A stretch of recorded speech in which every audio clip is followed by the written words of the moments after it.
पढ़ पढ़ जगमुआ पंडित भयाना को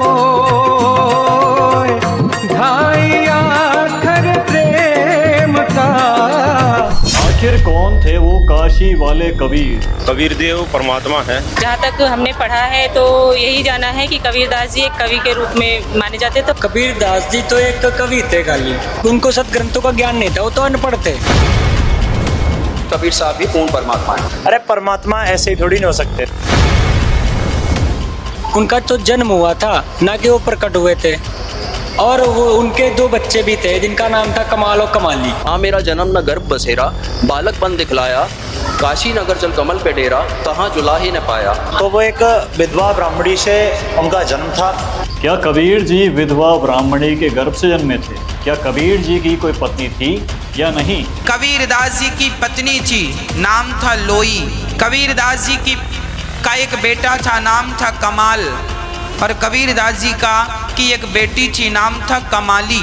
अगर नहीं तो उनके बच्चे कैसे थे? वो कबीर जिनके दोहे आज बच्चे बच्चे की जुबान पर है। गुरु गोविंदो खड़े काकेला गोपाल, बलिहारी गुरु आपने गोविंद दियो बताए कबीरा, गोविंद दियो बताए। हमने भाई कबीर जयंती सुनी थी, स्कूल जाते थे, स्कूल में छुट्टी होती थी कबीर जयंती की। भाई ये कबीर साहब प्रकट दिवस कब से स्टार्ट हो गया?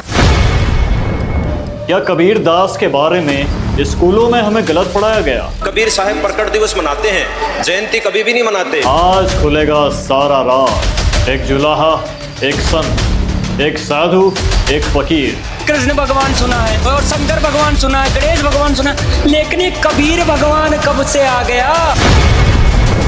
कबीरा कबीरा क्या कहता है, जा जमुना के तीर, एक गोपी के प्रेम में बह गए लाख कबीर। क्या कबीर कबीर कर रहा है तू? आहन पूजे हरि मिले तो मैं पूजो पहाड़, याद ये जाकी भली पीस खाए संसार, कबीरा पीस खाए संसार। इसी का अर्थ का अनर्थ कर रखा था नकली धर्मगुरुओं में। उत्तम का मतलब क्या होता है?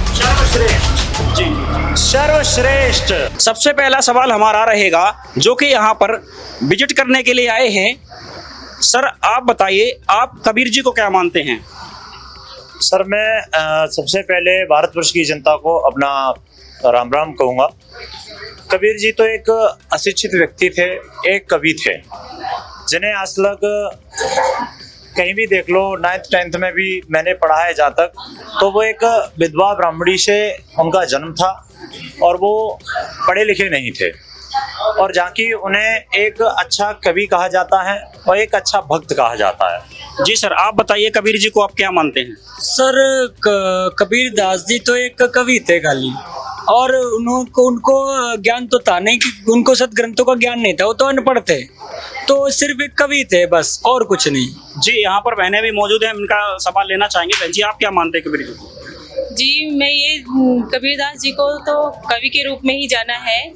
जहाँ तक हमने पढ़ा है तो यही जाना है कि कबीरदास जी एक कवि के रूप में माने जाते थे और महापुरुष थे। जी आप बताइए। जी हम कबीर जी को ये संत के रूप में जानते हैं, इसके अलावा कुछ नहीं। तो दर्शकों, जैसा कि अभी आपने सुना है कि इन्होंने जो अपने जवाब दिए हैं, किसी ने कबीर जी को संत माना है, किसी ने कबीर जी को एक कवि माना है।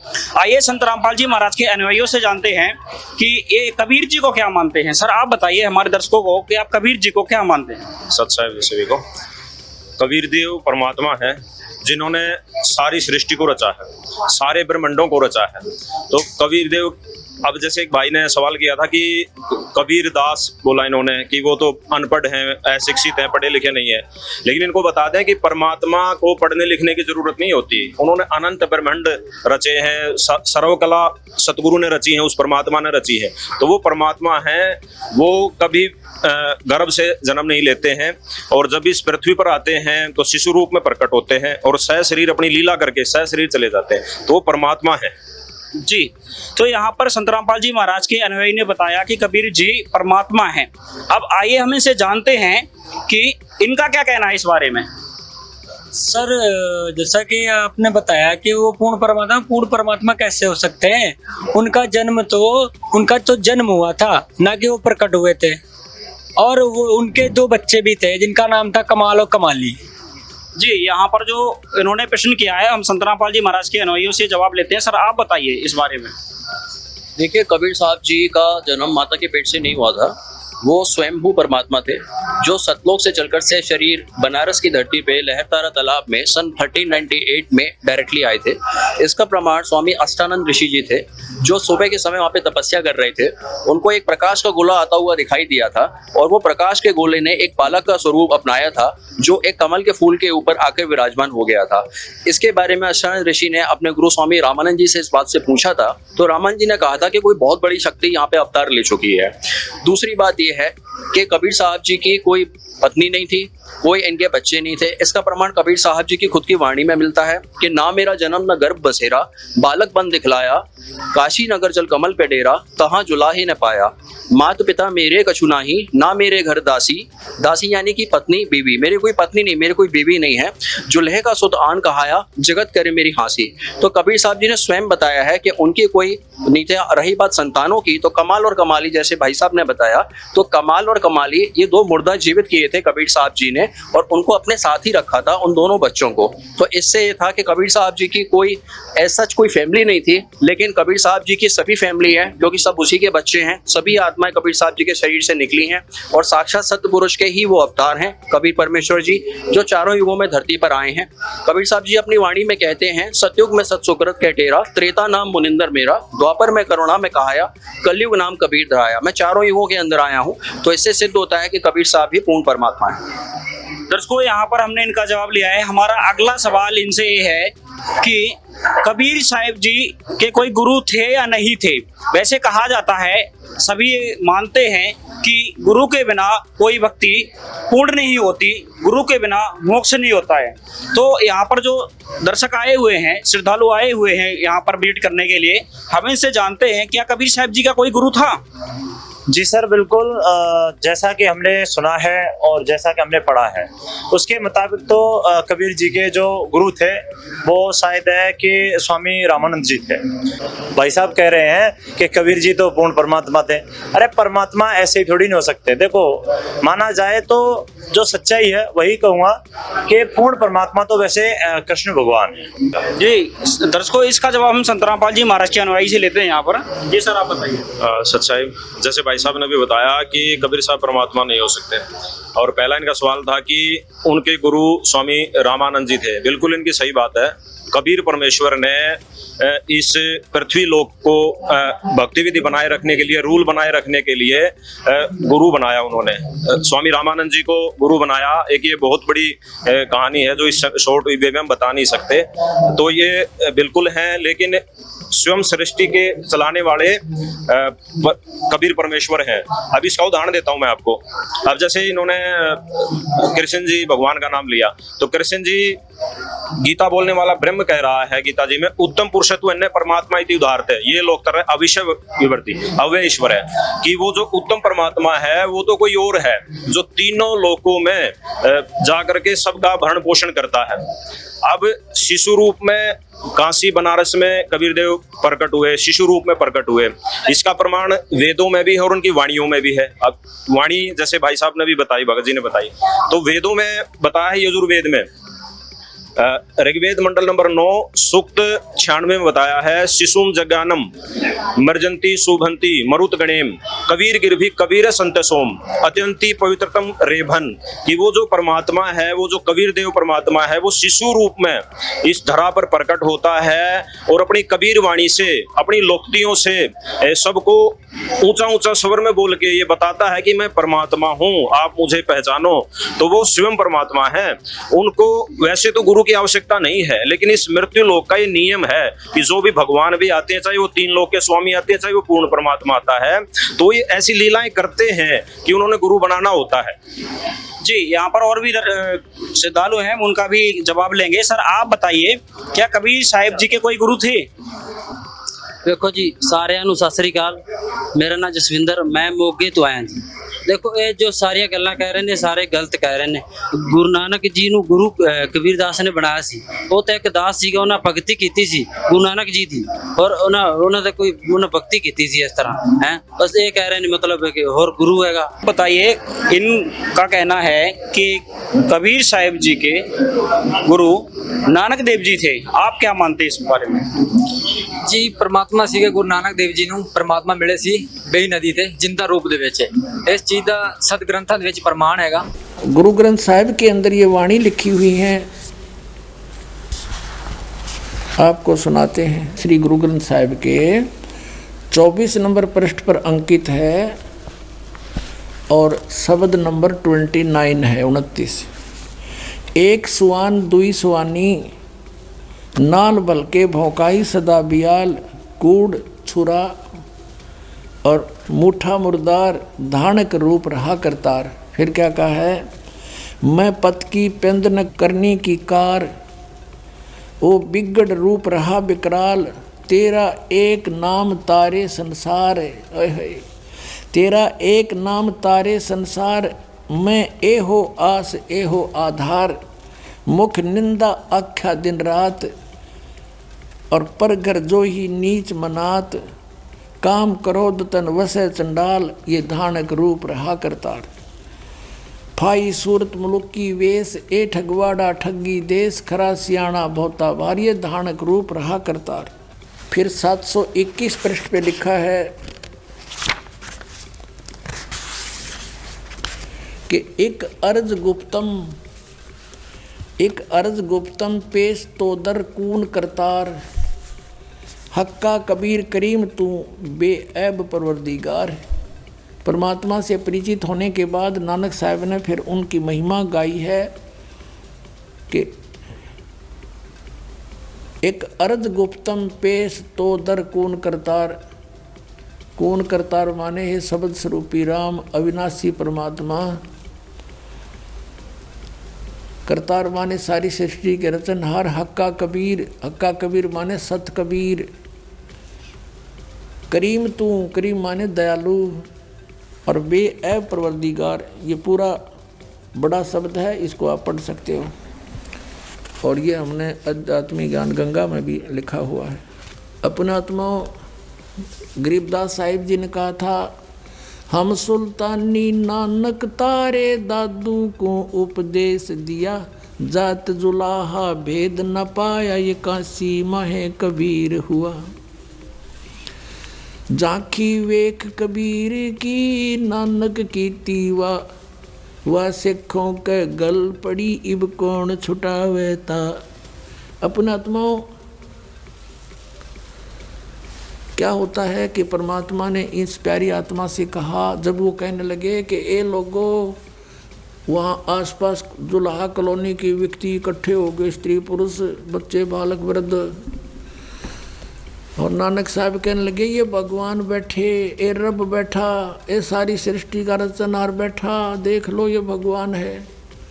अब वो कॉलोनी वाले हंसे कि ये पंजाबी कहाँ से आकर पागल हो गया, नीरू के पुत्र को भगवान बताता है। सब हंसकर चले गए कि इसके पास जो आता है वो ऐसा ही बोलता है, पता नहीं क्या पिला देता है ये। अब वो सब चले गए, जब रह गए दोनों, तो परमात्मा ने कहा, प्यारी आत्मा तुम्हारे लिए भटक रहा हूँ मैं। नानक साहब ने कहा, जी अब तो कोई गुंजाइश रही नहीं अगर मगर की, मैं देख चुका हूँ आपको, असंग ब्रह्मांड का स्वामी कहाँ बैठा है। परमात्मा ने कहा, बच्चों मैं तुम्हारे लिए भटक रहा हूँ। नानक साहब की आंखों में आंसू आ गए कि सचमुच आप जो कह रहे सारी सत्य है। और नानक साहब जी ने कहा, मुझे वो सतनाम दे दो, दया कर दो मुझ पर। वो तो अंतर्यामी थे, जानते थे कि अब इसको पूरी कसक हो चुकी है। तो मालिक ने कहा कि एक प्रतिज्ञा कर ले, ये किसी को बताएगा नहीं, तुझे नाम दे दूंगा। नानक साहब ने कहा कि तौबा मेरी, जिक्र भी नहीं करूंगा, आगे उपदेश दूंगा नहीं किसी को। तब परमात्मा ने उनको सतनाम दिया, 2 अक्षर का। सर आप बताइए, आपका क्या सवाल है इनसे? गीता पूरी कह रही है कि श्री कृष्ण से बड़ा कोई भगवान नहीं, वासुदेव हैं, सर्वव्यापी हैं, कड़ कड़ में उनका वास है। अब 7वें अध्याय के 19वें श्लोक में कहा है कि बहुनाम जन्मानाम अन्ते, ये ज्ञानवान यानी ज्ञानी आत्मा माम प्रपदे, माम माने मुझे, प्रपदे माने मेरी पूजा करते हैं, मुझे पूजते हैं। और वासुदेव सर्वमिति स महात्मा सुदुर्लभ, ओए होए, ये बताने वाला महापुरुष बड़ी मुश्किल से मिलेगा। क्या कि वासुदेव सर्वमिति, कि वासुदेव ही सब कुछ है, वही पाप नाशक है, वही मोक्षदायक है, वही सारी सृष्टि के रचने वाला वो पूर्ण परमात्मा है और उसकी भक्ति से पूर्ण मोक्ष होगा। ये बताने वाला संत बड़ी मुश्किल से मिलेगा अर्जुन। वासुदेव सर्वमिति, अब इन्होंने वासुदेव मान रखा श्री कृष्ण जी को। श्री कृष्ण जी के पिता का नाम था वासुदेव और वेदों में वासुदेव उस पूर्ण परमात्मा की महिमा का नाम है, उसकी उपमात्मक नाम है। वासुदेव उसको कहते हैं जिस भगवान की सबके ऊपर वास हो, सबके ऊपर कंट्रोल हो, ओवरऑल कंट्रोलर, सबका मालिक, वो कुल का मालिक। जी सर, आप बताइए क्या कहना चाहेंगे आप इस बारे में?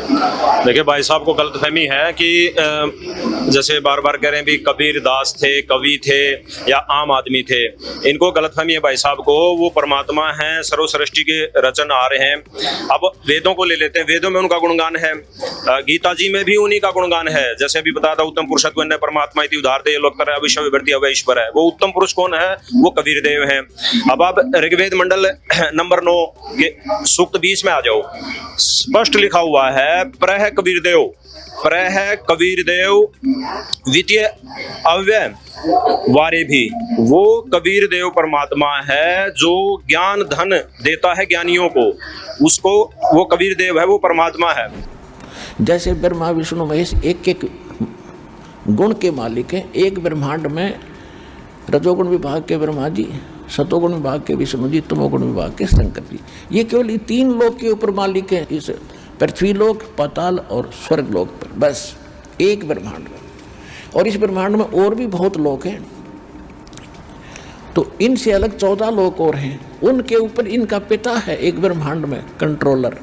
और ऐसे ऐसे 21 ब्रह्मांड इस ब्रह्म के, तो 21 ब्रह्मांड पर केवल मालिक है ये ब्रह्म सरपुरुष। ये वासुदेव नहीं है, सबके ऊपर मालिक नहीं है। और दूसरे नंबर का अक्षर पुरुष, वो 7 संग ब्रह्मांड का मालिक है ओनली। गीता अध्याय नंबर 15 के श्लोक 16 और 17 में 3 पुरुष बताए हैं, सरपुरुष, अक्षर पुरुष और परम अक्षर पुरुष। तो जो दूसरे नंबर के अक्षर पुरुष है वो 7 संग ब्रह्मांड का मालिक है। इतना ही वो स्वामी है, सबके ऊपर मालिक नहीं है, वासुदेव नहीं है। और तीसरे नंबर के परम अक्षर ब्रह्म, परम अक्षर पुरुष, सत्य पुरुष, हम उसको संत भाषा में सतपुरुष कहते हैं। उसको हम शब्द स्वरूपी राम कहते हैं, अकाल मूर्त कहते हैं। वो है असंख्य ब्रह्मांड का मालिक, जिसने अक्षर पुरुष और उसके लोकों को उत्पन्न किया, शर पुरुष और इसके लोकों को उत्पन्न करके इनको दिए, और उसके अतिरिक्त भी असंख्य लोक हैं। उन सब का मालिक है, वो है वासुदेव। यजुर्वेद अध्याय नंबर 5 के श्लोक 32 में स्पष्ट कर दिया कि उसी कसी जो परम शांतिदायक, वो कबीर अंगारी असी, वो पापनाशक कबीर साहब है, कबीर देव है। और बंबारी बंधनों का शत्रु, बंदी छोड़ वही है, और वो रित धामा सतलोक में रहता है। तो गीता अध्याय नंबर 7 के श्लोक नंबर 19 में गीता ज्ञानदाता कहता है कि ये बताने वाला कि वासुदेव सर्वमिति स महात्मा सुदुर्लभ है। अब जैसे कितना निर्णायक ज्ञान बता रखा गीता जी में, कि पहले तो इसने बताया कि ये ब्रह्मा विष्णु महेश तक जो सीमित है, इनका ज्ञान हरा चुका, तो मूर्ख बताई दिए। अपनी साधना कहता कि ज्ञानी आत्मा मेरी साधना करते हैं, वो भी बता दिया मेरी साधना भी, मेरी भक्ति करते हैं, और उससे प्राप्त होने वाली जो गति वो घटिया है। अब ये कह रहा है कि बहुनाम जन्मानाम अंत ज्ञानवान माम प्रपदे, कि जो मेरी भक्ति करने वाले ज्ञानी है वो भी किसी बहुत बहुत जन्मों के किसी अंत के जन्म में मेरी भक्ति यानी ब्रह्म साधना करते हैं, नहीं तो नीचे की भक्ति में लगे रहते हैं। जय गणेश देवा, हनुमान चालीसा, व्रतों की कथा कहते इन मुलझे रहते हैं ये लोग। वो किसी अंत के जन्म में कोई ज्ञानी आत्मा मेरी ब्रह्म साधना करता है। और फिर बताया कि वासुदेव की उस पूर्ण अक्षर ब्रह्म की साधना बताने वाला, उसकी भक्ति बताने वाला महात्मा तो बड़ी मुश्किल से मिलेगा।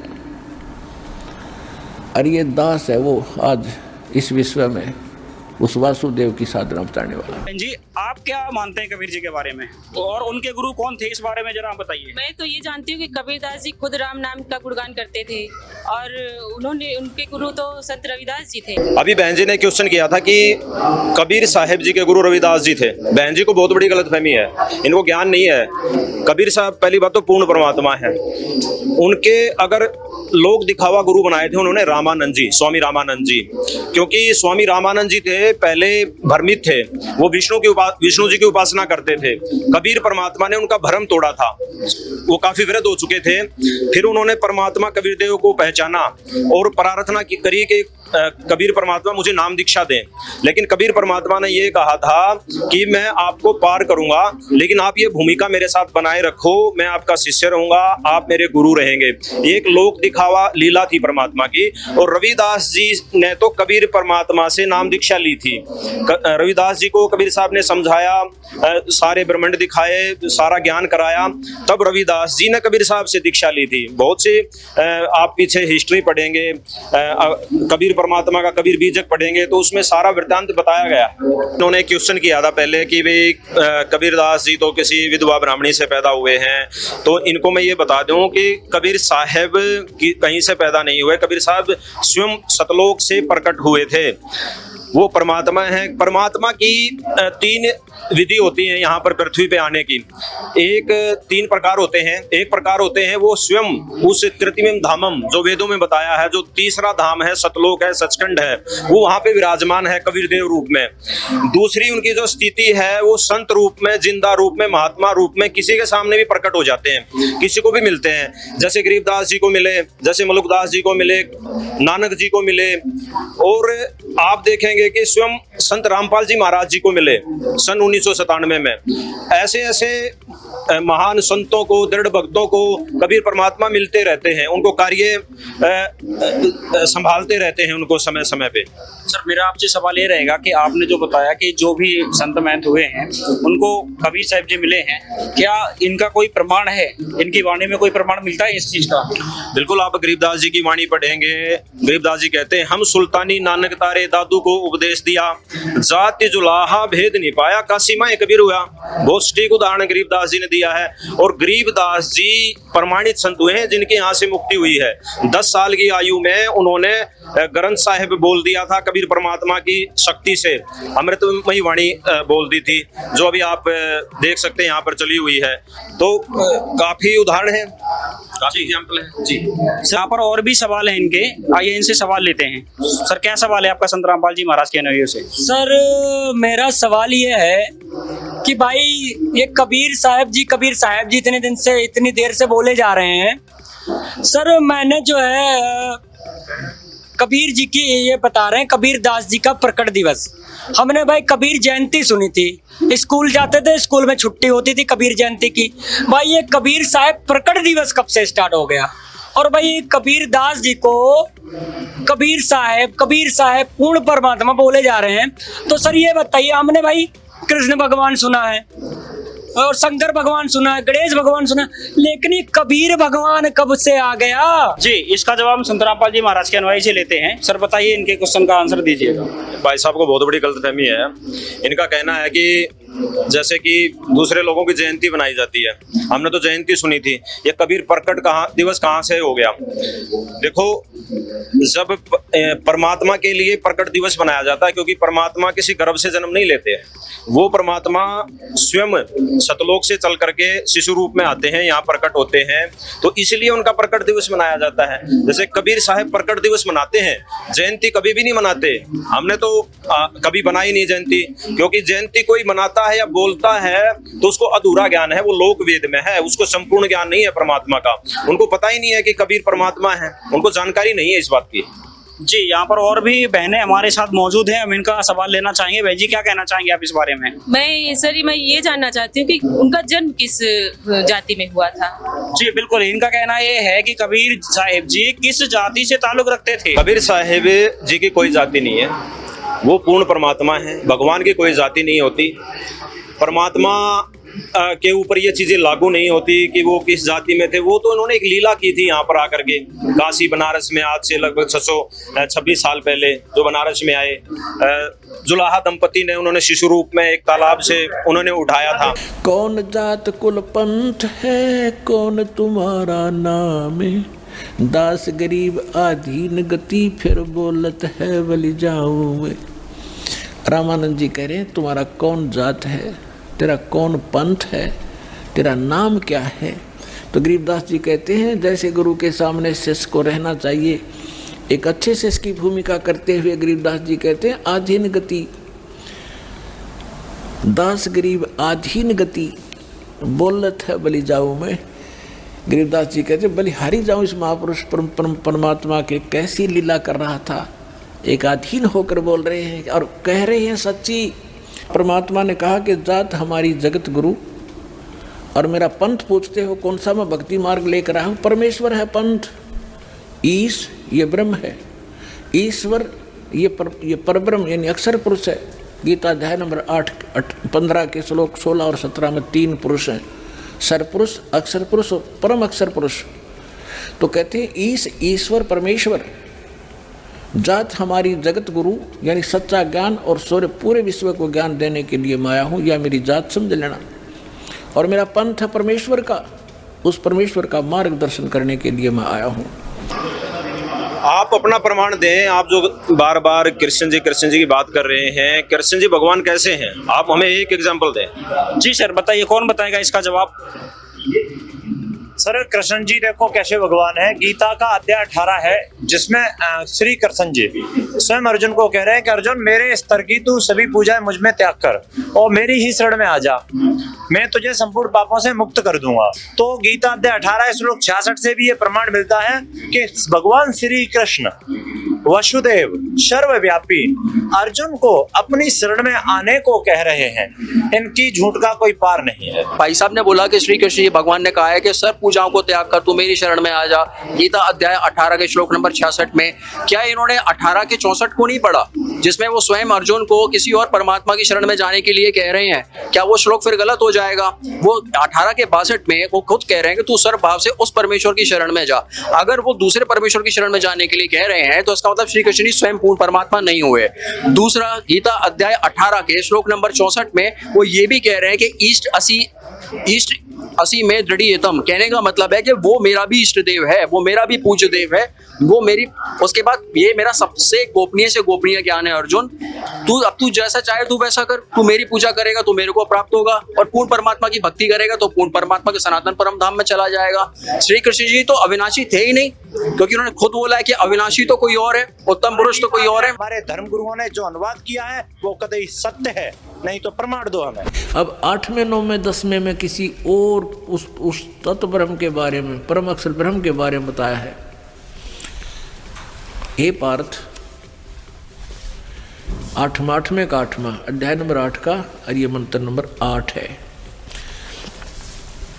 हे पार्थ, ये नियम है कि परमेश्वर के ध्यान के यानी वो उस तत्व ब्रह्म के बारे में कहा, ये अभ्यास रूप योग से युक्त, अभ्यास योग युक्तेन, परमेश्वर के ध्यान नहीं, जो मंत्र जो विधि बताई जाती है उस अभ्यास योग से युक्त जो संत बताते हैं उसका अभ्यास करता हुआ दूसरी ओर न जाने वाले चित्त से यानी कोई और देवता की किसी और देव की पूजा नहीं करता, निरंतर चिंतन करता हुआ उस एक ही परमात्मा का चिंतन करता हुआ व्यक्ति परम दिव्यम पुरुषम, उस परम दिव्य यानी उस अद्भुत परमात्मा परमेश्वर को प्राप्त होता है। और 9वें फिर उसी के बारे में कवियम पुराणम अनुशासिताराम अणो अणिशांसम अनुसमरेत यह सर्वस्य धाताराम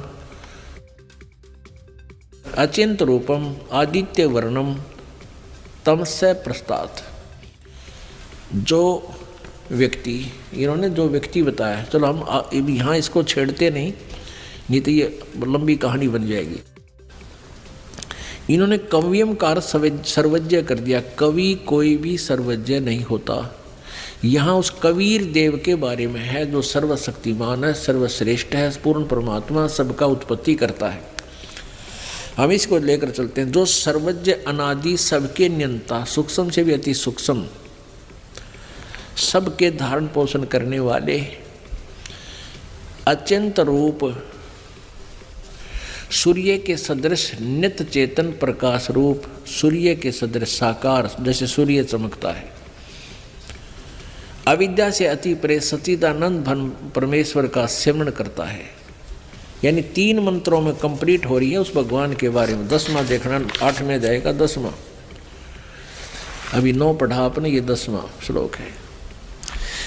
वह भक्ति युक्त पुरुष अंत काल में योग बलेन, यानी भक्ति की शक्ति के कारण, भक्ति के बल से, बरकुटी के माध्यम में प्राणों को अच्छी प्रकार स्थापित करके फिर निश्चित मन से, निश्चल मन से समन करता हुआ, यानी उस, ये तम माने उस जो अज्ञान अंधकार में, यानी सबसे दूर परमात्मा है जिसके विषय में कोई नहीं जानता, उस दिव्य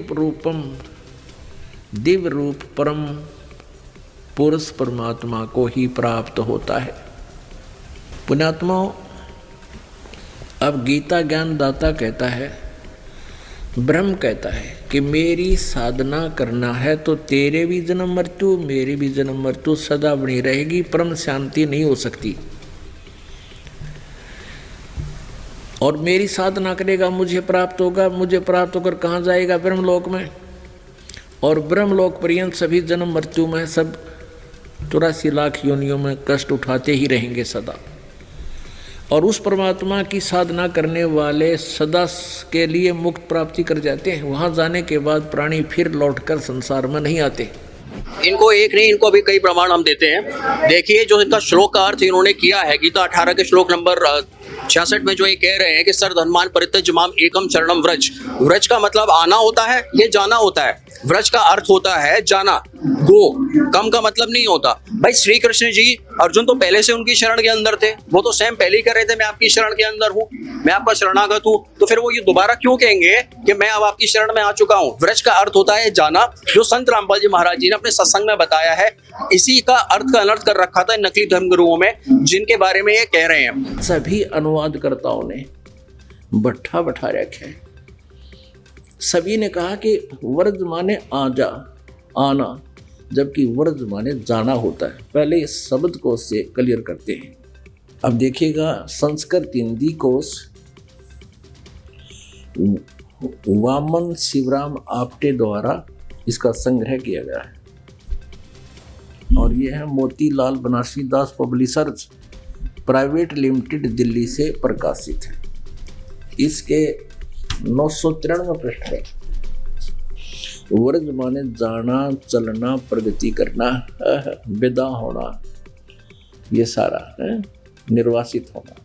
व्रज माने जाना, आना नहीं होता। गो माने जाना है तो उसका अर्थ आना हो ही नहीं सकता।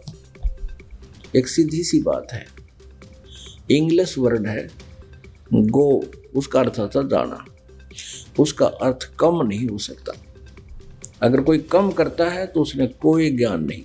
व्रज माने जाना है तो उसका आना जिसने किया है उनको कति ज्ञान नहीं, उन्हें अनर्थ कर दिया। दूसरा, गीता अध्याय 7 के श्लोक नंबर 18 में स्वयं श्री कृष्ण जी भगवान स्वयं कह रहे हैं कि मेरी गति अनुत्तम है, मेरी अनुत्तम गति है। अनुत्तम का मतलब क्या होता है? सर्वश्रेष्ठ जी, सर्वश्रेष्ठ, सर्वश्रेष्ठ जी। ये आप क्या बताना चाहेंगे अनुत्तम का अर्थ? सर, अनुत्तम का अर्थ होता है अति उत्तम। अति उत्तम, आप बताइए अनुत्तम का अर्थ क्या होता है?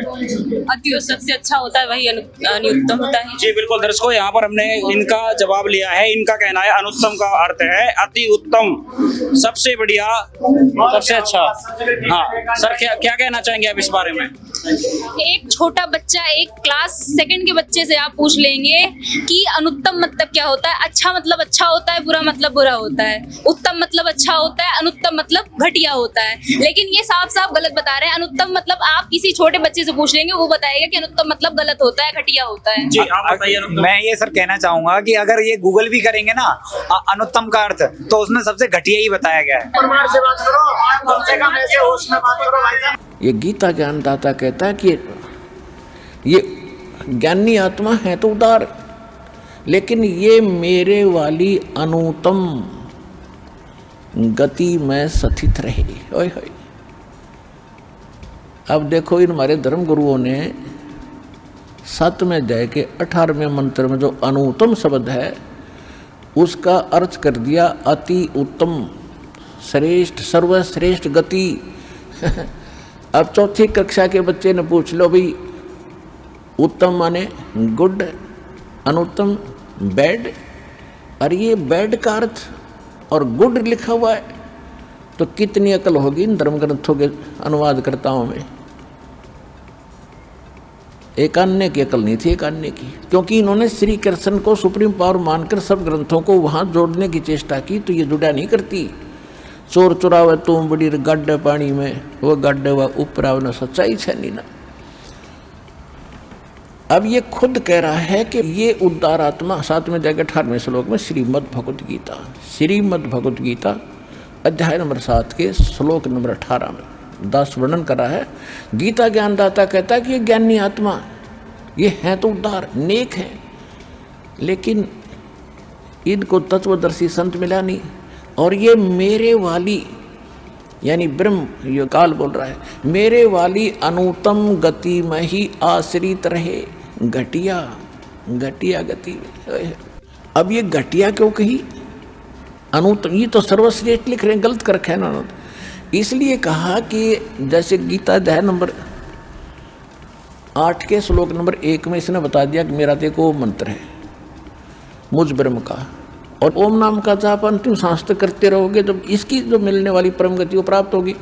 8वें अध्याय के 16वें श्लोक में स्पष्ट कर दिया कि ब्रह्मलोक में गए हुए प्राणी भी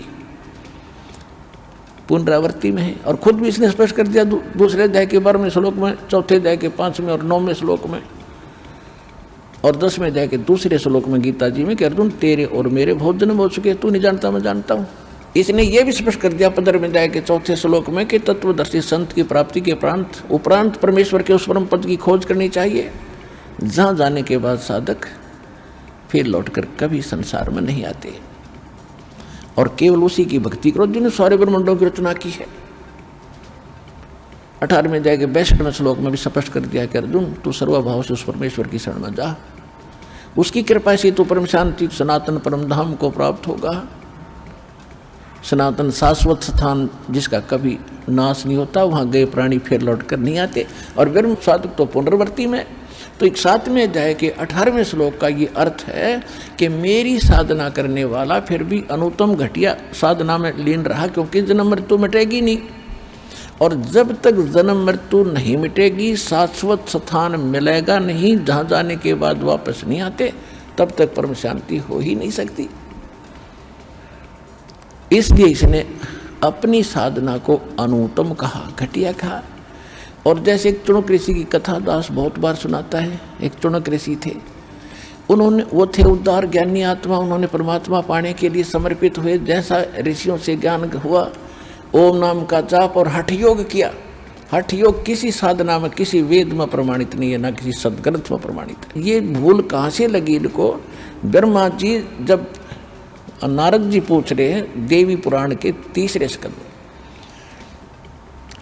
कि एक ब्रह्मांड की रचना बताओ पिताजी, तो ब्रह्मा जी कह रहे हैं कि नारद क्या बताऊं, मैं होश में आया तो मैं कमल के फूल पर बैठा था, मुझे नहीं मालूम मैं कहाँ से उत्पन्न हुआ, कौन मेरा जनक है। फिर मैं खोज करने लगा, ऊपर नीचे धक्के खाए। फिर आकाशवाणी हुई कि तप करो, मैंने 1000 वर्ष तप किया। फिर आकाशवाणी हुई कि सृष्टि करो, तो इसने ब्रह्मा जी ने या आकाशवाणी थी तो काल की ब्रह्म की कि तप करो, इसने मान ली पूर्ण परमात्मा की, क्योंकि ये सामने तो आता नहीं, गुप्त आदेश देता रहता है इनको। तो ये वहाँ से ले लिया तप करना इसने ब्रह्मा जी ने, जबकि वेद तो इसने बाद में प्राप्त हुए। जब सागर मंथन किया प्रथम बार, जब वेद काल के परमात्मा ने ये कंप्लीट कोर्स दिया था, 500 वेद दिए थे इसको, इंक्लूडिंग ये सूक्ष्म वेद यानी तत्व ज्ञान, इसके अंदर फीड कर दिए थे वहाँ सतलोक से, इसके हृदय में भेज दिए थे काल के में। जैसे आप देखते हो आजकल यहाँ से ईमेल के माध्यम से फिल्म चली जाती है दूसरे स्थानों पर, वहाँ डाउनलोड कर लो, ऐसे ही इसके वहाँ भेज दिया। जब ये इसने बाहर डाउनलोड किया, श्वासों के द्वारा इसके बाहर आए थे सारा वेद। इसने जब पढ़ा, इसने देखा कि उस वेद में, वो कंप्लीट एक का वेद था, एक पूरा ग्रंथ था। इसने पढ़ते पढ़ते देखा कि इसमें तो बहुत जानकारी है ऊपर की, सच्चे भगवान की। इसने वो पोर्शन निकाल दिया और ये 4 वेद भगवान के डर से ये 4 वेद रख लिए, जिसमें महिमा तो पूर्ण परमात्मा की है और साधना केवल इस ब्रह्म तक की है। और परमेश्वर ने 600 वर्ष पहले कहा था कबीर भगवान ने कि वेद मेरा भेद है, मैं ना वेदन के माही और जौन वेद से मैं मिलूँ। ये वेद जानते नहीं, 4 वेद मेरी महिमा का गुणगान करते हैं। धर्मदास 600 वर्ष पहले भगवान बताया करते थे, इन 4 वेदों में मेरी महिमा कंप्लीट भर रखी है कति। लेकिन जिस वेद से मैं मिलूँ, यानी जिस ज्ञान से, जिस विधि से मेरी प्राप्ति होगी, वो इसमें नहीं है। वो तो परमात्मा स्वयं आकर देता हो, तत्व ज्ञान उसके अंदर है। तो जब तक उस परमात्मा की विधि प्राप्त हुई नहीं, ज्ञान हो गया, तो उस ज्ञान का क्या लाभ हुआ।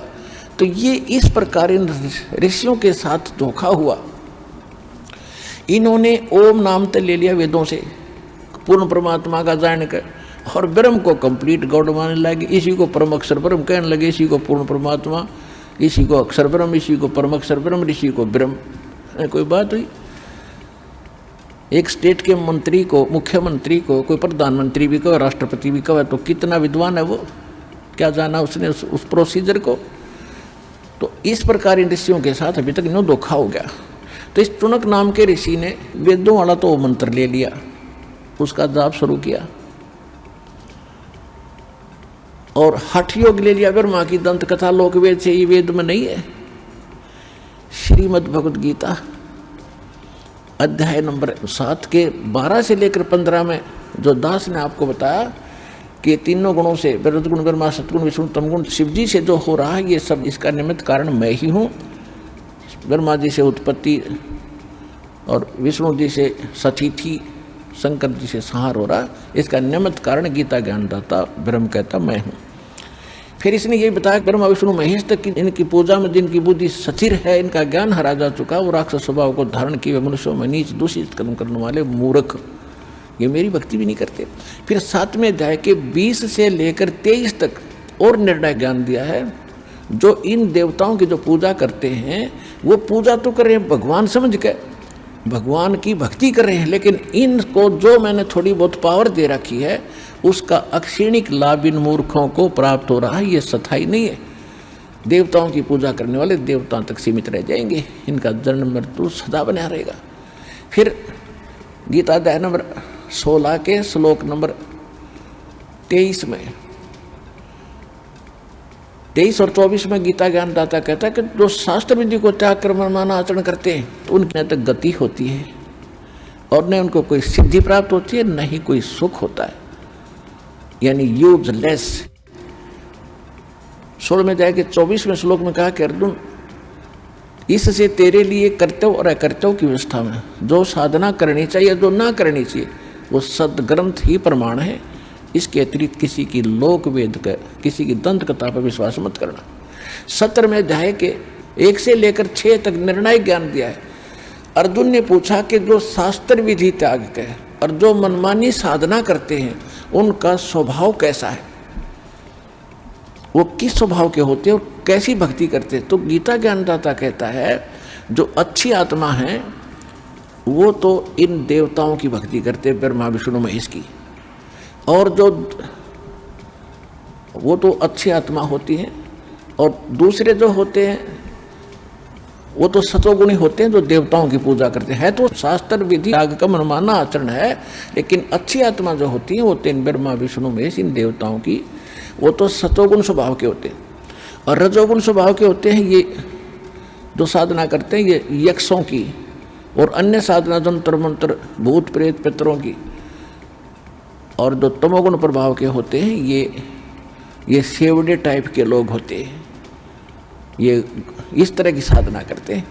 और लेकिन इन सब का फिर निर्णय दिया है सत्र में जाके 6ठे श्लोक में कि ये सभी शास्त्र विधि त्याग कर मनमान आचरण करने वाले मूर्ख इस शरीर के अंदर मुझे भी और परमात्मा का भी वास है इसके अंदर, उसको भी ये क्रस करते हैं। इनको राक्षस स्वभाव का जान, और ये अच्छी आत्मा नहीं है। क्योंकि गीता का समझना कोई बालकों का खेल नहीं, परमात्मा बुद्धि दे अपने कृपा पात्र पे, तभी ये अनमोल ग्रंथ समझ में आते हैं। और टीचर उसी को कहते हैं जो हमारे सिलेबस को ठीक से जाने। वो टीचर कहाँ, जब सिलेबस का ज्ञान नहीं अटपट सुना रहा है तो टीचर नहीं है। तो जितने भी आज तक धर्मगुरु किसी भी धर्म के हैं, उनको अपने सिलेबस का ज्ञान वर्तमान वालों को नहीं है। इस दास रामपाल दास के अतिरिक्त विश्व में नहीं है। ये कद्दे समझ माजी उतारा।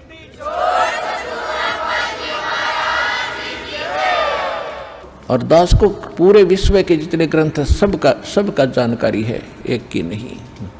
क्योंकि हमारा जन्म तो हिंदू धर्म में हुआ, केवल हिंदू धर्म के सदग्रंथ नहीं, पूरे विश्व के जितने भी धर्म ग्रंथ हैं सबकी जानकारी दास को दी है कबीर भगवान ने, उस परमात्मा ने।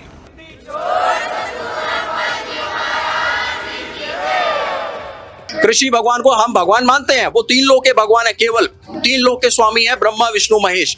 और कबीर साहब जी स्वयं अपनी वाणी में कहते हैं, तीनों देवा कमल दल बसे, ब्रह्मा विष्णु महेश, प्रथम इनकी वंदना फिर सन सतुरु उपदेश। कृष्ण जी और विष्णु जी में क्या अंतर है? आपके पास आते हैं, आप 2 मिनट शांति पकड़िए, आप 2 मिनट शांत रहिए। यहाँ पर संत रामपाल जी महाराज के अनुयायियों के द्वारा इनसे बार बार रिक्वेस्ट की जा रही है कि आप ध्यान से संत रामपाल जी महाराज के अनुयायियों के द्वारा जो प्रमाण यहाँ पर दिए जा रहे हैं उनको सुनिए। लेकिन ये भाई जो यहाँ पर मौजूद हैं ये सुनने के लिए कतई तैयार नहीं है। देखो जी, ये कह रहे सी कि भाई कोई कह रहा राम नू भगवान दसी जाते ने, कोई मतलब कबीर साहब नू दसी जाते ने, परमात्मा तो गुरु नानक जी सीगे। क्योंकि देखो एक इन्हें प्रमाण दसिया है कि ग्रंथ साहब दे विच प्रमाण है, वो ग्रंथ साहब की दा है, वो भी तो साडा ही हैगा, वो ग्रंथ साहब भी साडा है। इन्हें तो पूछो साडे सिख समाज में पूछो तो सही साडे गुरुओं बारे। साडे गुरु नानक जी 29 स्टेटा च गए, ਉਹਨਾਂ ਟੁਰ ਕੇ ਦੁਨੀਆ ਤਾਰਤੀ, ਉਹ ਕਿਸਾਨੀ ਕਰਦੇ ਸੀ, ਖੇਤੀ ਕਰਦੀ ਸੀ, तो ਉਹਨਾਂ ਚ ਮਤਲਬ ਇੰਨੀ ਉਹ ਤਾਂ ਪੂਰਨ ਪਰਮਾਤਮਾ ਸੀ, ਅਕਾਲ ਮੂਰਤ ਉਹ ਸੀ ਸਾਡੇ ਗੁਰੂ ਨਾਨਕ ਜੀ। ਹਾਂਜੀ ਪੁੱਛੋ ਇਹਨਾਂ ਤੋਂ ਜਰਾ। ਦੇਖੋ ਜਿਵੇਂ ਕਿ ਸਾਰੇ ਦੁਨੀਆ ਜਾਣਦੀ ਹੈ ਕਿ ਗੁਰੂ ਨਾਨਕ ਦੇਵ ਜੀ ਦਾ ਜਨਮ ਜੋ ਪਾਕਿਸਤਾਨ ਦੇ ਵਿੱਚ ਹੋਇਆ ਸੀਗਾ, ਉਸ ਤੋਂ ਬਾਅਦ ਗੁਰੂ ਨਾਨਕ ਦੇਵ ਜੀ ਹਿੰਦੁਸਤਾਨ ਦੀ 29 ਸਟੇਟਾਂ ਘੁੰਮਣ ਤੋਂ ਬਾਅਦ ਸੁਲਤਾਨਪੁਰ ਲੋਧੀ ਆਇਆ ਸੀ, ਜਿਹਨੂੰ ਹਿੰਦੁਸਤਾਨ ਦਾ ਨਨਕਾਣਾ ਕਿਹਾ ਜਾਂਦਾ ਹੈ। ਉਹ ਪਾਕਿਸਤਾਨ ਦਾ ਨਨਕਾਣਾ ਹੈ ਜਿੱਥੇ ਗੁਰੂ ਨਾਨਕ ਦੇਵ ਜੀ ਦਾ ਜਨਮ ਹੋਇਆ ਸੀਗਾ। ਉਸ ਤੋਂ ਬਾਅਦ ਹਿੰਦੁਸਤਾਨ ਦੀ 29 ਸਟੇਟਾਂ ਘੁੰਮਣ ਤੋਂ ਬਾਅਦ ਗੁਰੂ ਨਾਨਕ ਦੇਵ ਜੀ ਸੁਲਤਾਨਪੁਰ ਲੋਧੀ ਦੇ ਵਿੱਚ 14 ਸਾਲ 13 ਮਹੀਨੇ 9 ਦਿਨ ਉੱਥੇ ਰੁਕੇ ਸੀ।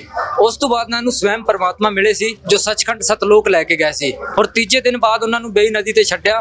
ਫਿਰ ਉਸ ਤੋਂ ਬਾਅਦ ਉਹਨਾਂ ਨੇ ਪਹਿਲੀ ਉਦਾਸੀ ਕਾਂਸ਼ੀ ਦੀ ਕੀਤੀ ਜੀ।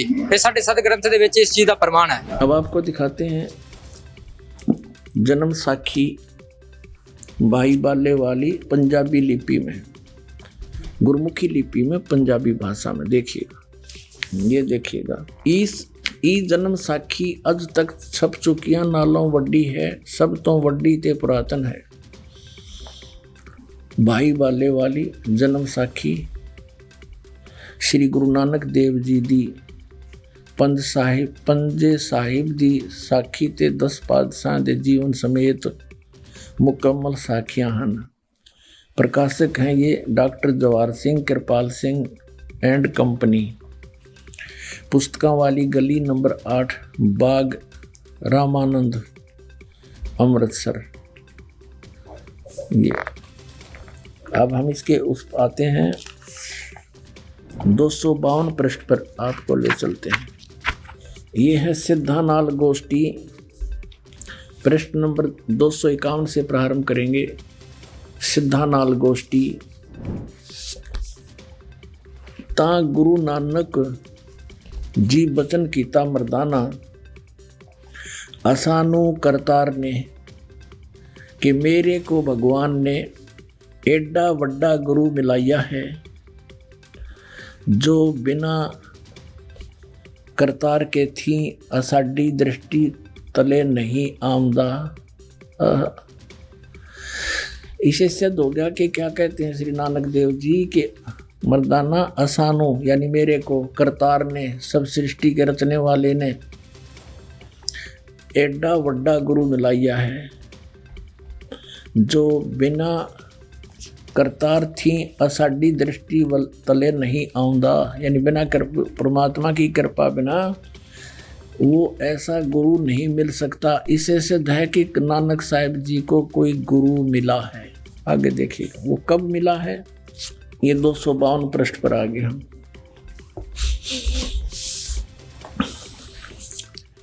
तो फिर मर्दाना पूछिया जी तुसानू जो गुरु मिलिया सी उसका नाम की है। ता गुरु नानक जी की हा मर्दाना उसका नाम बाबा जिंदा आखदे हन। जहाँ तोड़ी जल और पवन है उस दे हुक्म विच चलदे हन अते अग्नि और मिट्टी ਇਹ भी उस दे आखे विच हन।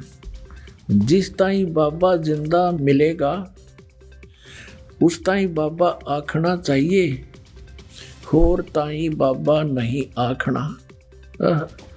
ता मर्दा ने पूछिया कि हाँ गुरु जी असी ता तुहाडे नाल ही रहंदे आहे, हम तुम्हारे साथ ही रह रहे हैं, तो सानू यानी आपको कद मिलिया है, वो कब मिला है। ता गुरु नानक देव जी की हाँ मर्दाना अजे तू असा थी नहीं आया से, जब तक तू मेरे पास नहीं आया था, जद असी मिलन गए से।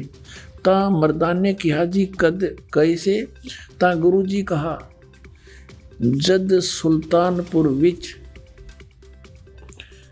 डुबकी लाई थी यानी नदी पर डुबकी लगाई थी। तब मर्दाना असी यानी मैं 3 दिन उसे पासे रहे से, 3 दिन उसी के पास रहे थे। मर्दाना भाई बाबा बाला जानता है मर्दाना वो ऐसा गुरु है जिसकी सत्ता संपूर्ण जगत नू आसरा दे रही है।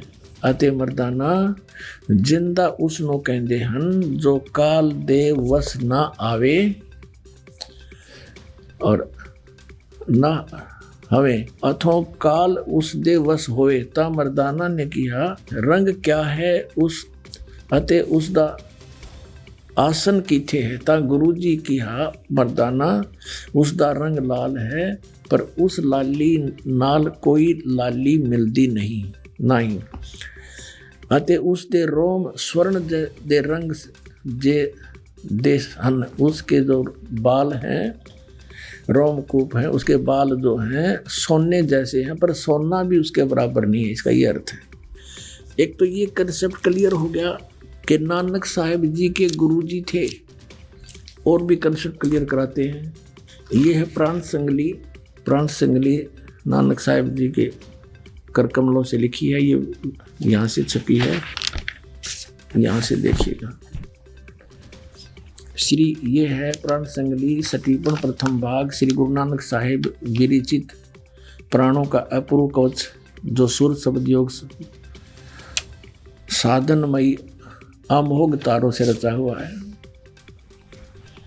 प्रकाशक हैं Belvedere printing works 56A 13 Motilal अब्लिक 13 मोतीलाल नेहरू रोड इलाहाबाद से।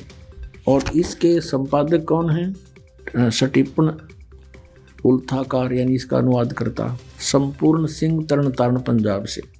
इसमें स्पष्ट किया है अनुवादकर्ता ने, नोट एडिटर संत बानी पुस्तक वाला, वास्तव में यह पुस्तक असल ग्रंथ की ज्यों की त्यों नकल है।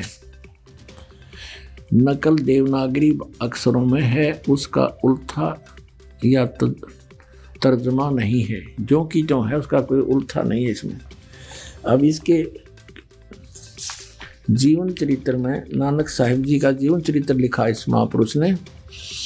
इस पुस्तक के 15 पृष्ठ पर स्पष्ट किया है। संवत 1554 में गुरुजी एक दिन नियमानुसार पहर रात कर रहे सेवक के साथ बेई नदी पर स्नान को गए तो वहाँ एक साधु से भेंट हुई, जिसने चेताया कि बाबा नानक जी तुम किस काम के लिए इस संसार में भेजे गए हो, तुम्हारे लिए सच्चे दरबार से क्या आज्ञा है और क्या कर रहे हो। इस पर गुरुजी उस साधु के साथ बेई नदी में घुसकर 3 दिन तक गुप्त रहे और ये कंसेप्ट इन्होंने क्लियर कर ही दिया है कि मुझे जिंदा महात्मा के रूप में वो संत मिले और यही परमात्मा पूर्ण ब्रह्म सतपुरुष है। ये जिंदा महात्मा के रूप में आकर के उन महापुरुषों को मिलते हैं, अच्छी आत्माओं को, ये वेद गवाही देते हैं। दर्शकों, इसी कड़ी में हम अगला सवाल लेते हैं। इस यहाँ पर जो श्रद्धालु आए हैं उनसे बताइए सर, क्या सवाल है आपका संत रामपाल जी महाराज के रवैयों से? सर मुझे तो समझ में नहीं आ रहा है, क्योंकि ये जब भी बात करते हैं तो संत रामपाल जी महाराज जी को लाते हैं। आप कबीर जी को अगर भगवान मान रहे हैं तो कबीर जी की फोटो लगाओ, कबीर जी की मूर्ति लगाओ, उन पे माला, जो भी आप जैसे भी पूजा करते हो उनकी पूजा करो।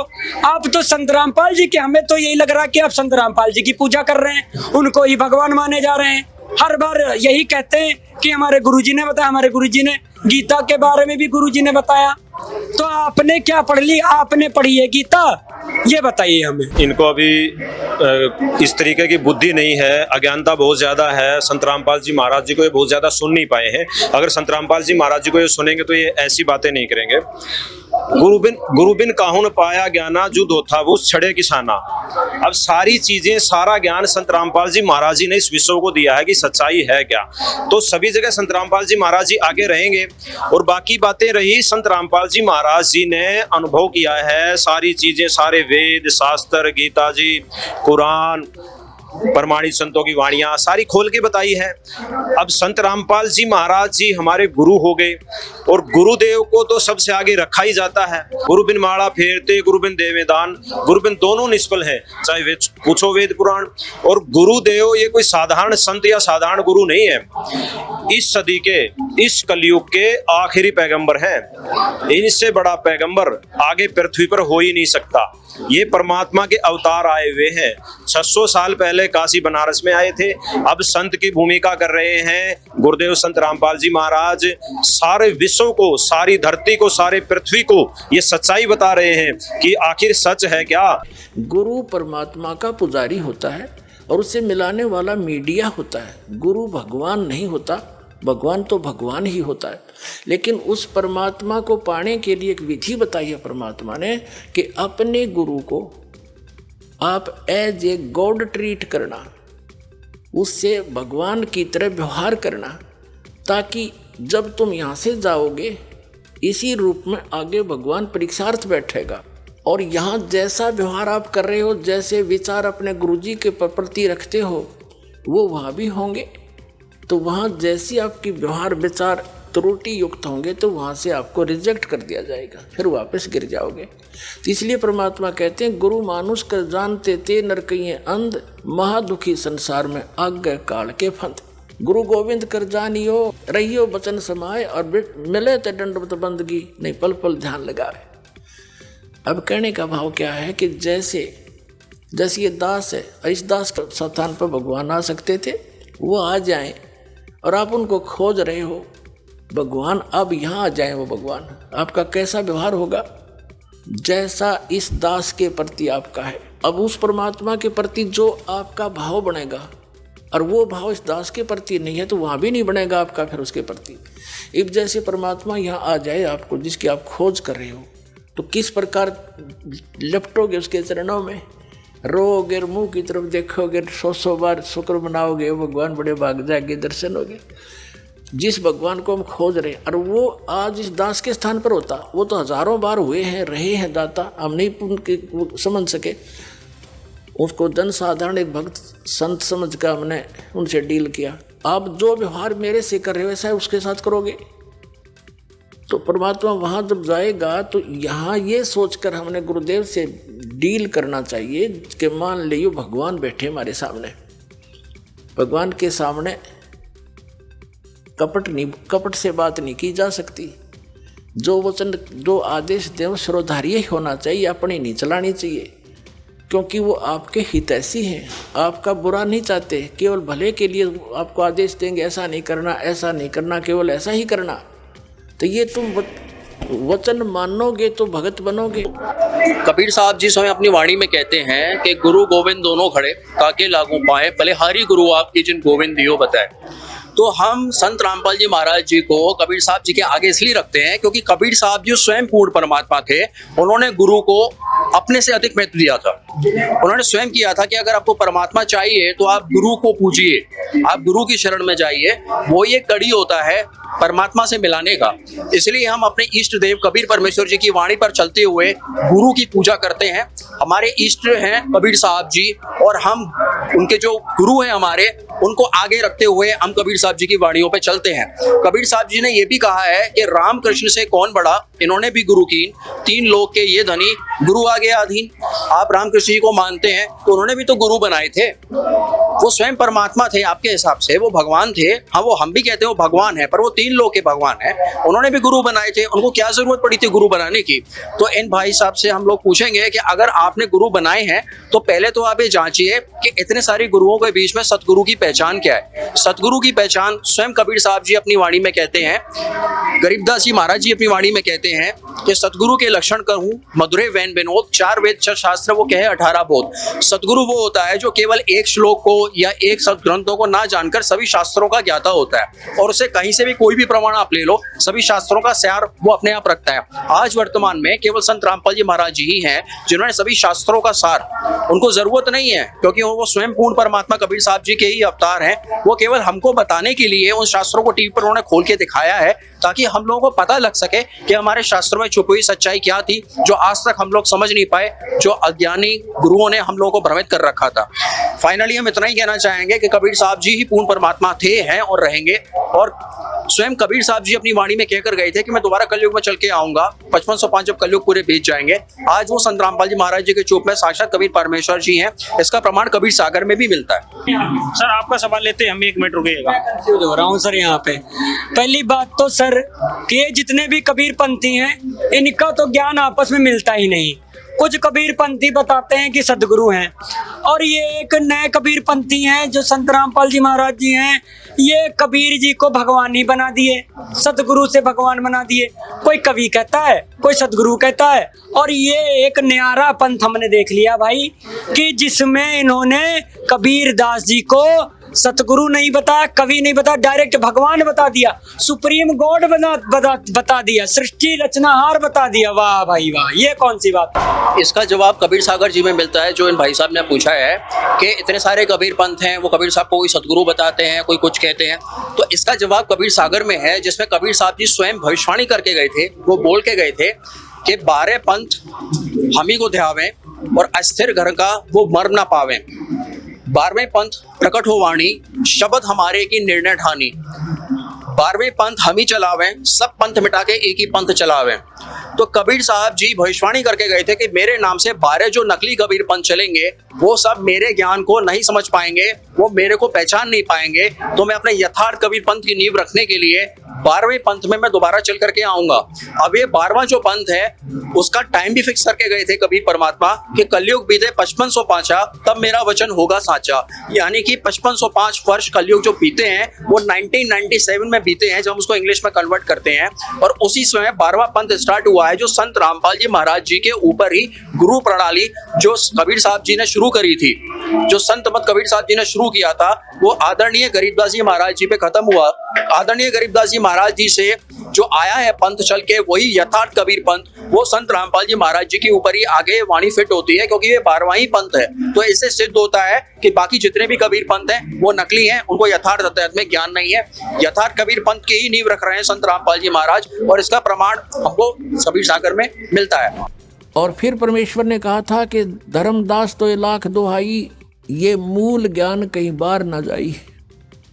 मूल ज्ञान बाहर जो पढ़ी ये बिचली पीढ़ी हंस नी तरही, इस मूल ज्ञान को तब तक छुपाई जब तक ये द्वादश पंथ मिट जाई। कबीर परमेश्वर जी ने कबीर सागर में कहा है कि 12 पंथ चलेंगे, काल चलाएगा, लेकिन उसमें पहले हंस अच्छे होंगे, उसके बाद उसके अनुयायी उसमें तोड़ मरोड़ करके तोड़ मोड़ के उस ज्ञान प्रचार किया करेंगे, तो वो काल के पंथ होंगे। लेकिन 12वां पंथ जो होगा वो गरीबदास जी वाला है। और विक्रमी संवत 1774 सन 1717 में आदरणीय गरीबदास साहिब जी का गांव छुडानी, जिला झज्जर, हरियाणा में जन्म हुआ। तो उसमें परमात्मा ने कहा कि संवत 1775 हुई, गलती से 75 लिखा लेकिन 74 है वो। संवत 1774 हुई, ता दिन प्रेम प्रगटे जग सोई। प्रगट हुए बम्बाणी, उनके मुख से दोबारा मेरे महिमा की वाणी प्रगट होएगी। लेकिन ये 12 पंथ हमी को जावें, अस्थिर घर का मरम नहीं पावें। ये हमारे वाणी के आधार से उस कबीर साहब करेंगे और उनको परमात्मा नहीं मिल पाएंगे, क्योंकि उनके पास मूल ज्ञान, मूल नाम नहीं होगा। प्रत्येक महात्मा को, प्रत्येक संत को परमेश्वर कबीर जी जिनको मिले थे उनसे कह दिया था कि अभी इसको डिस्क्लोज ना करना, इस मूल ज्ञान को और वास्तविक वे ऑफ वर्शिप को, पूजा की जो वास्तविक विधि है जो मैंने तुम्हें दे दी है, कबीर जी कहा करते कि इसको अभी डिस्क्लोज ना करना, किसी को बताना नहीं तो इन काल के चलाए हुए पंथों में भी ये यथार्थ नाम होंगे और ज्ञान ये हमारी वाणी से घसीट पेसट कर इकट्ठा कर ही लेंगे। जैसे कबीर साहब ने कहा है कि बर्म में पंथ हम ही चल आवें और सभी पंथ मिटा के एक पंथ चलावें। तो परमेश्वर ने कहा कि जो बिचली पीढ़ी आवेगी उसके अंदर ये काल के दूत बहुत पनपेंगे। 12 पंथ तो ये लगातार हैं और काल ने कहा था और अनेक पंथ चलाऊं, यावद जीवों को भरमाऊं। तो उन 12 से अलग ये राधा स्वामी पंथ, धनधर सतगुरु पंथ, बाल योगेश्वर पंथ, ये सतपाल दास पंथ और ये ठाकुर पंथ, जय गुरुदेव पंथ, ये सब राधा स्वामी से ही निकले हुए हैं। लेकिन ये जो सतपाल जी वाला पंथ और बाल योगेश्वर जी वाला पंथ ये हंसा देश वालों का है। ये भी ऊट पटांग वही क्रिया, कान बंद आंख बंद, जीभ न तालू के लाओ, ये डले डुआन लग रहे। और नाम क्या देते हैं? हंस, हंस नाम देते हैं। हंस तो जीव का नाम है और कहते हैं हंस को उल्टा कर लो सोहम हो गया। हंस का उल्टा करे तो कोई बात हुई? एक गाड़ी ने उल्टी कर ले उल्टी गिर ले सड़क के ऊपर और फिर कह दे वो के गाड़ी हो गया, ये कोई बात हुई इनकी? अब इतने प्रमाण संत रामपाल जी महाराज के अनुयायियों के द्वारा आप सभी को दिखाए गए, क्या कहना चाहेंगे आप इस बारे में? सर, जो भी इन्होंने प्रमाण दिखाए हैं कहीं तक इससे हमें लग रहा है कि जो इन्होंने प्रमाण दिखाए हैं उसके मुताबिक कहीं तक हमें ये वास्तविक लगा है कि हम इनके संत रामपाल जी महाराज के जो भाई साहब ने चैनल बोला साधना चैनल के विषय में, तो हम जाते हैं और उस पर विचार करते हैं। और हाँ, अगर ये जो प्रमाण बताए हैं और ये प्रमाण हमारे घर रखे शास्त्रों में मिलते हैं तो हम वास्तविक संत रामपाल जी महाराज का समर्थन करेंगे। सर, मेरा भी अब कहना यह है कि भाई अब मेरा तो इनसे कोई प्रश्न तो नहीं है, पर लेकिन मैं कहना चाहूँगा कि अगर इनके पास कोई ऐसी पुस्तक या कुछ ऐसा है कि हम जिसको पढ़कर हम संत रामपाल जी महाराज जी को ज्ञान को और समझ सके, जान सके, और हम कोशिश करेंगे कि भाई संत रामपाल जी महाराज जी का सत्संग भी सुनने का प्रयास करेंगे और जो उनके ज्ञान है उनको हम सदग्रंथों से मिलाएंगे। फिर हम विचार करेंगे कि हमें भाई उनका समर्थन करना है या क्या करना है, वो फिर हम अपने हिसाब से देखेंगे। इन्होंने प्रमाण दिते आ ते अगर साडे ग्रंथ साहिब विच ब्रह्म मिलदे आ ਅਗਰ ਸਾਡੇ ਗ੍ਰੰਥ ਸਾਹਿਬ ਵਿੱਚ ਪ੍ਰਮਾਣ ਮਿਲਦੇ ਆ ਅਸੀਂ ਉਹਨੂੰ ਜ਼ਰੂਰ ਚੈੱਕ ਕਰਾਂਗੇ, ਅਸੀਂ ਦੁਬਾਰਾ ਪੜਾਂਗੇ और सही है तो ਅਸੀਂ कोशिश करेंगे पूरी ऐसी। ये सभी संत रामपाल जी महाराज के अनुयायी से ये बोल रहे हैं कि अगर आपके पास कोई पुस्तक हो जिसमें संत रामपाल जी महाराज ने पूरा ज्ञान प्रमाण सहित दिया हो तो हमको दीजिए। तो यहाँ पर संत रामपाल जी महाराज के अनुयायियों के हाथ में पुस्तकें हमें दिख रही हैं। हमारे संत रामपाल जी महाराज जी की तरफ से ये आध्यात्मिक पुस्तक हम इनको भेंट करते हैं। पुस्तक का नाम है ज्ञान गंगा। इस पुस्तक के अंदर आपको सभी शास्त्रों का सार मिलेगा, सभी सदग्रंथों का ही सार मिलेगा। ਪੁਸਤਕ ਨੂੰ ਸਾਰੇ ਪੜਨ ਮੈਂ ਤੇ ਕੋਈ ਗੱਲ ਕਰਨਾ ਜੋ ਸਾਡੇ ਸਤ ਗ੍ਰੰਥਾਂ ਦੇ ਵਿੱਚ ਚੀਜ਼ਾਂ ਲਿਖੀਆਂ ਹੋਈਆਂ ਨੇ ਉਹ ਇਹਦੇ ਵਿੱਚ ਪ੍ਰਮਾਣਿਤ ਕੀਤੀਆਂ ਹੋਈਆਂ ਨੇ। ਸੰਤ ਰਾਮਪਾਲ ਜੀ ਮਹਾਰਾਜ ਨੇ ਪ੍ਰਮਾਣਿਤ ਕਰਕੇ ਵਿਖਾਇਆ ਕਿ ਉਹ ਪਰਮਾਤਮਾ, ਉਹ ਕਰਤਾਰ, ਉਹ ਕੌਣ ਨੇ। ਤੋ ਇਸ ਪੁਸਤਕ ਦੇ ਵਿੱਚ ਗਿਆਨ ਹੈ ਸਾਰਾ। ਠੀਕ ਹੈ ਜੀ, ਸਾਨੂੰ ਪੁਸਤਕ ਮਿਲ ਗਈ, ਅਸੀਂ ਇਸ ਜ਼ਰੂਰ ਪੜਾਂਗੇ, ਇਸ ਪੁਸਤਕ ਦੀ ਪੂਰੀ ਖੋਜ ਕਰਾਂਗੇ। ਅਗਰ ਗ੍ਰੰਥਾਂ ਦੇ ਨਾਲ ਮਿਲਦੀ ਹੋਊਗੀ ਅਸੀਂ ਇਹਨੂੰ ਗਿਆਨ ਨੂੰ ਸਵੀਕਾਰ ਕਰਾਂਗੇ, ਸਾਰਿਆਂ ਨੂੰ जी दर्शकों, यहाँ पर ये डिबेट निष्कर्ष तक पहुँच चुकी है। आगे आप सभी को इस डिबेट को देखकर निष्कर्ष निकालना है कि आखिर कबीर जी कौन थे। यहाँ पर संत रामपाल जी महाराज के अनुयायियों की ओर से ढेर सारे प्रमाण दिए गए हैं। दर्शकों, किसी ने माना भगवान तो किसी ने माना फकीर। आखिर कौन है संत कबीर? आपने देखी हमारी पूरी डिबेट। बने रहिए हमारे साथ, हम और भी इस तरह के डिबेट लेके आएंगे। धन्यवाद।